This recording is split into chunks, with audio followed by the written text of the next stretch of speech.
and welcome to Weekly Recap, Episode 7. Yes, shame on me for reusing the same meme as last week for the intro, but as you probably could have guessed, we have some more Star Wars to get through today.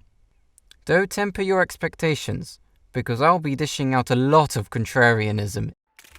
Right, might as well get the lesser films out of the way first. This first entry is actually one of my mandatory films that I have to watch for my film course. Now, I can't remember the last time I liked a film that my university told me to study, so obviously this one has continued the trend. Shirkers is a documentary about the theft of Sandy Town's first film, which at face value certainly intrigues. I like it when films use the medium to explore itself, but Town ruins any attraction I may have had to the premise by making it all about her from the get-go. A self-centeredness made for a very aggravating experience, and anyway, it was profoundly boring since it took most of its runtime to even touch on the actual theft. A complete waste of potential and even bigger waste of time.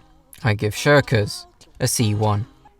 Oh dear, as if things couldn't get any worse, here comes a film that is currently at a 4.3 on letterboxd. Why am I scared of such a highly rated film? Well, because I hated it, of course. Haine is an absolute nightmare, and not in the stylistic manner that many have praised it for crafting. Rarely do meandering films grip me, and this certainly isn't one of the lucky few. It really doesn't matter that so many praise it for its harrowing build-up of tension, because when there's no structure to the film, then any emotion it tries to elicit from within me is solely going to be spite. I'm not even going to mention the pointless use of black and white, which once again is used purely for cheap artistic points. Oh, I guess I did mention it after all. I give Haine a D1.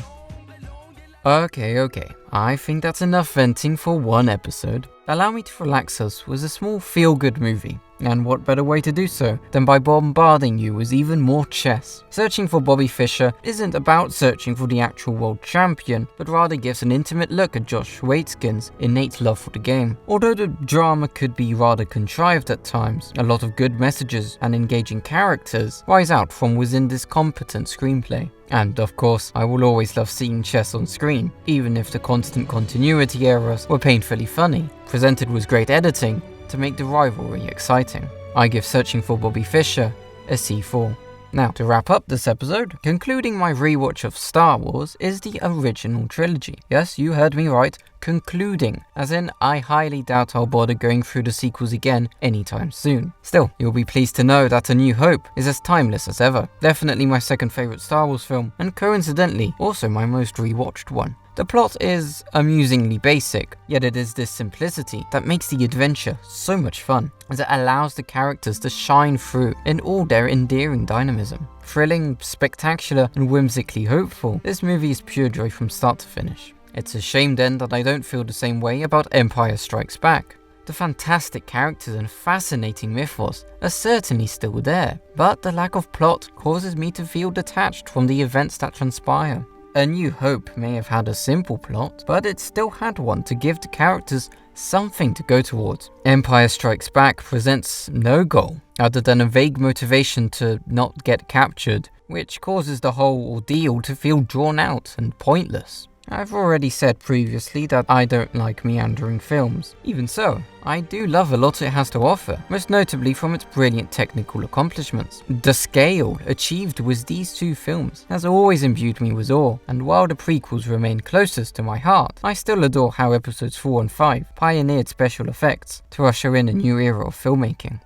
However, the same cannot be said of Return of the Jedi. Visually, this film has regressed an embarrassing amount. That is probably the closest thing I have to a compliment for this film. Now, that isn't to say anything in this film is particularly atrocious either, as the film is just frustratingly mediocre.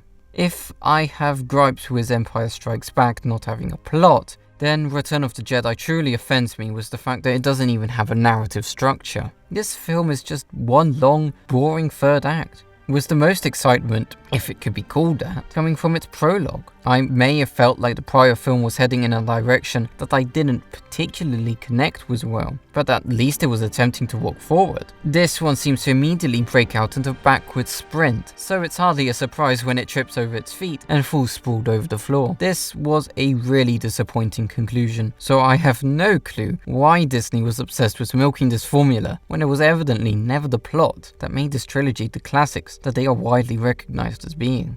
I give A New Hope a B5 star, The Empire Strikes Back a C3 star, Return of the Jedi a D2+. So, what did you think of our ratings? Let us know down in the comments, and subscribe so as to not miss out on more weekly recaps.